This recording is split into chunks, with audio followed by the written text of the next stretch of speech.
Assalamu alaikum 3 class. Here is your book New Oxford Modern English. So let's open your books. Unit number 4A, the moon. The moon. Students, as you all know that we have completed reading of this poem and exercise number A part 4. Okay students, today we are going to start question number B, that is working with words. Here are some English proverbs, sayings. Proverbs कहते हैं sayings को, कहावत को, ठीक है. Read these expressions and talk about them. When do we use them? ठीक हो गया. अब नंबर 2 है, part number 2 is here are some meanings. Match the proverbs above with the meanings below. यानी यहाँ पर ये proverbs लिखी हुई हैं, ठीक है, हम और नीचे उनके meanings दिए गए हैं, हमने उनको मैच करना है, ठीक है. जिसका जो मीनिंग है वो हम उसके सामने उसकी नंबरिंग लिख देंगे, ठीक है. Okay let's start. Number A is better late than never. इसका मतलब है better late than never कि आप अगर मतलब आपने कहीं जाना है तो ये बेहतर है कि आप देर अगर हो गई है तो आप देर से भी चले जाएं. ज़रूरी नहीं है कि आपने टाइम पर जाना था तो वो नहीं जा सके तो आप ना जाएं. नो, जब भी जाएं ज़रूर जाएं. बिल्कुल ये नहीं कि मैं नहीं जाना बस, नहीं. नो, आप जहाँ पर भी जाएं, चाहे अगर देर भी होगी तब भी ज़रूर जाएं, ठीक है.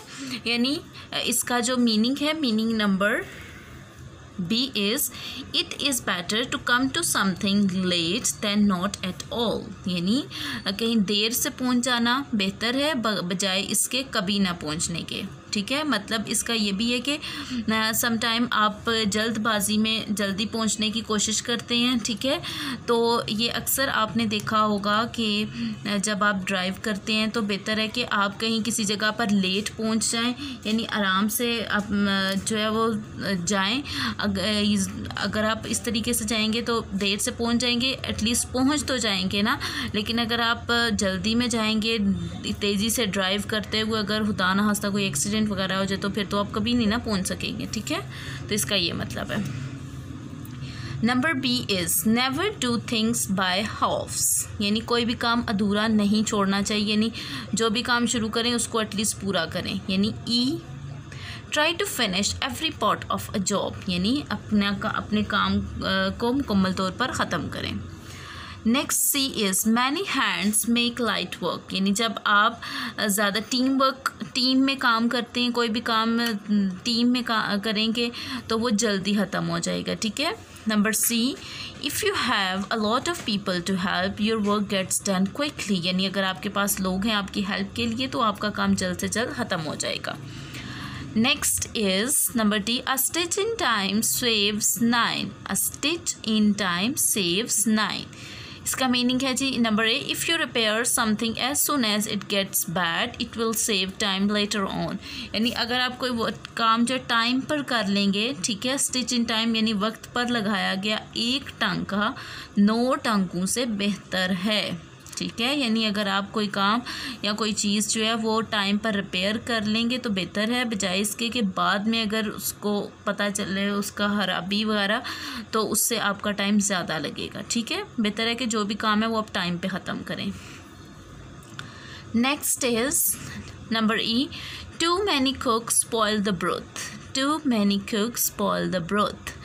अब इसका है number D if too many people have the work may not be done well. यानी अब एक काम में हर बंदा उसी काम की तरफ जाए कि मैं भी यही कर लेता हूँ, मैं भी यही कर लेता हूँ, तो वो काम जो है वो अच्छे तरीके से नहीं होगा, ठीक है. बेहतर है कि जिसको जो काम आता हो वो वही करे. Okay next students, next question is question number C, that is learning about language. Conjunctions. हमारा जो नेक्स्ट पेज नंबर 42 पर क्वेश्चन है वो रिलेटेड टू कंजंक्शंस है।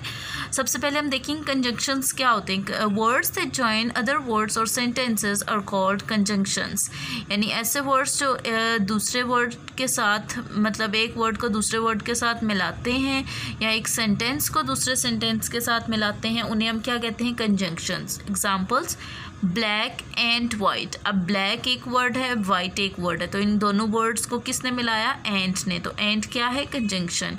बिग और स्मॉल, तो बिग और स्मॉल में बिग भी अलग है, स्मॉल भी अलग है, तो और ने इनको मिला दिया। He is old but he is strong, but ने जो है वो मिला दिया फ्रेजेस को। Do you like the green pencil और द ब्लू पेंसिल, ठीक है। अब एक ही सेंटेंस में इन दो बातों को मिला दिया और ने, ठीक है। Now come to page number 42। On page number 42 part 1, put suitable conjunctions in the following blanks and write the complete sentences in your notebook। यानी हमें यहाँ पर कुछ blanks दी गई हैं, हमने इनमें conjunctions लगाने हैं, ठीक है। फर्स्ट है, I have lost my knife and fork, यानी मैं अपना चाकू और कांटा मेरा चाकू और कांटा गुम हो चुका है, ठीक है। And number B, she is very thin but she eats a lot, वो बहुत पतली है लेकिन वो खाती बहुत है, but BUT but. Number C, are you going to buy a shirt or a pair of trousers, यानी तुम शर्ट खरीदने जा रहे हो या ट्राउज़र्स खरीदने जा रहे हैं, और Is that a robin or a swallow? Is that a robin or a swallow? My father and my mother are going to the market.